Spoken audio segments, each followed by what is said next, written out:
అల్లూరి సీతారామరాజు స్మారక కళావేదిక ఆధ్వర్యంలో ఈ నెల 4వ తేదీన సంక్రాంతి సంబరాలు పురస్కరించుకుని కాకినాడ జేఎన్టీయూ ప్రాంగణంలో సంక్రాంతి ముగ్గుల పోటీలు నిర్వహిస్తున్నట్లు సంస్థ అధ్యక్షులు కర్రి అచ్యుతరామరెడ్డి, కార్యదర్శి పంపన దయానంద బాబులు తెలిపారు. కాకినాడ జేఎన్టీయూ వద్ద సంక్రాంతి సంబరాల ఏర్పాట్లను అల్లూరి సీతారామరాజు స్మారక కళావేదిక కార్యవర్గ సభ్యులు పరిశీలించారు. ఈ సందర్భంగా వారు మీడియాతో మాట్లాడారు. కార్యక్రమంలో కార్యవర్గ సభ్యులు vice president Bapuraju, TVSN Reddy, treasurer Nookaraju, సభ్యులు వర్మ తదితరులు పాల్గొన్నారు. కాకినాడ నగర ప్రజలకు అలాగే రూరల్ నియోజకవర్గ ప్రజలకు అందరికీ కూడా నూతన సంవత్సర శుభాకాంక్షలు మరియు సంక్రాంతి శుభాకాంక్షలు తెలియజేసుకుంటూ మా అల్లూరి సీతారామరాజు కళావేదిక తరపున ప్రతి సంవత్సరము నిర్వహించే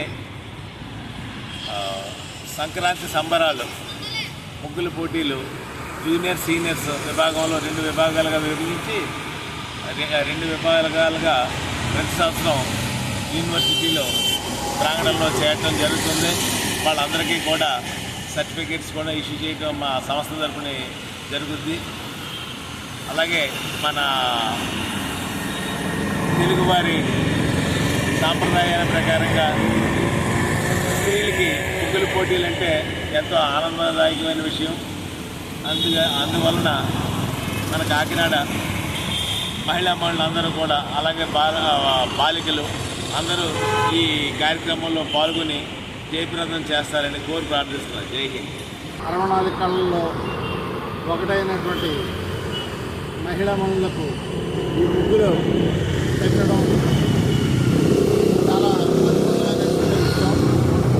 మహిళా మండలు, బాలబాలికలు అందరూ కూడా ఈ ముగ్గుల పోటీలో పాల్గొని 4వ తేదీ మధ్యాహ్నం అధికంగా చేసి జూనియర్స్ విభాగం అలాగే సీనియర్స్ విభాగం ప్రథమ, ద్వితీయ, తృతీయ కన్సలేషన్ సర్టిఫికెట్స్ అందజేస్తున్నాం. ఈ కార్యక్రమాలను JNTU campus main gate road మీద ఈ యొక్క ముగ్గుల పోటీ కార్యక్రమం నిర్వహణ జరుగుతుంది. కాబట్టి దయచేసి నగరంలో ఉన్నటువంటి 50 మంది బాలబాలికలు, మహిళా మనులు అందరూ కూడా విచ్చేసి ఈ కార్యక్రమాలని జయప్రదం చేయవలసిందిగా కోరి ప్రార్థిస్తూ, ముఖ్యంగా ఈ సంక్రాంతి అనేది తెలుగు వాళ్ళకి చాలా గొప్ప పండగ. ఆ పండగని వాడవాడల ప్రతి పల్లెలోనూ కూడా ప్రతి నగరంలోనూ కూడా మనం గర్వంగా నిర్వహించుకుంటున్నాం. దానిలో భాగంగానే సీతారామరాజు స్మారక కళావేదిక ఈ సంక్రాంతి సంబరాలు పేరిట ఈ కార్యక్రమాన్ని నిర్వహించడం జరుగుతుంది. కాబట్టి ఈ కార్యక్రమాన్ని 50 మంది విచ్చేసి జయప్రదం చేస్తారని కోరి ప్రార్థిస్తున్నాం. జై హింద్.